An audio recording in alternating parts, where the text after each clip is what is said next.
दुबईमध्ये अडकलेल्या नागरिकांसाठी उपमुख्यमंत्री शिंदेंकडून फुजेरा एअरपोर्टवरून स्टार एअरच्या 2 विमानांची सोय करण्यात आली आहे। या 2 विमानांमधून 164 प्रवासी मुंबईमध्ये दाखल झालेत। दुबईतून येणाऱ्या लोकांच्या स्वागतासाठी शिवसैनिकांसह नेत्यांची मोठी गर्दी झाली आहे। शिवसेनेच्या नेत्या शायना एनसी, आमदार मुर्जी पटेल यांच्यासह शिवसेनेचे नेते या ठिकाणी उपस्थित आहेत। आणि अधिक माहिती घेऊया, आमचे प्रतिनिधी ईशान देशमुख सध्या आपल्या सोबत आहेत।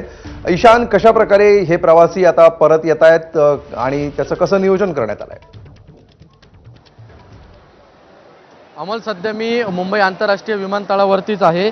सध्या आपण बघू शकतो मोठ्या प्रमाणावरती शिवसैनिक हे या दुबईवरून जे मुंबईला येणारं विमान आहेत त्यामध्ये जे प्रवासी आहेत त्यांचं स्वागत करण्यासाठी इकडे पोहोचले आहेत। आपल्याला माहिती असेल की ज्या प्रकारे युद्ध पातळी ही ज्या देशांवरती चालू आहे त्यामधलं दुबई देखील एक महत्त्वाचा देश आहे। त्यामध्ये अनेक भारतीय हे पर्यटनासाठी गेले होते, ते तिकडे अडकले होते आणि त्यांना आणण्यासाठी एकनाथ शिंदे यांनी स्वतः 2 चार्टर्ड विमानं ही दुबईला मुंबईवरून पाठवली होती। त्यामध्ये काही विद्यार्थी आहेत, ज्येष्ठ नागरिक आहेत, त्याचसोबत काही तरुण देखील आहेत। या सर्व लोकांना सध्या मुंबई आंतरराष्ट्रीय विमानतळावरती घेऊन आणण्यात आलं आहे।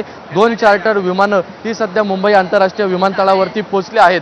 आता सद्यस्थितीत त्या सर्व लोकांचं इमिग्रेशन ही प्रोसेस चालू आहे। त्यानंतर काही वेळातच हे सर्व विद्यार्थी, ज्येष्ठ नागरिक आणि सर्वजण बाहेर येतील। त्यांच्यासाठी मुंबई आंतरराष्ट्रीय विमानतळावरती कर्मचारी असतील, त्याचसोबत मुर्जी पटेल जे आमदार आहेत अंधेरीमधले ते देखील आहेत, शायना एनसी ज्या प्रवक्त्या आहेत त्या देखील इकडे पोहोचल्या आहेत त्यांचं स्वागत करण्यासाठी। अमोल, निश्चित धन्यवाद ईशान। या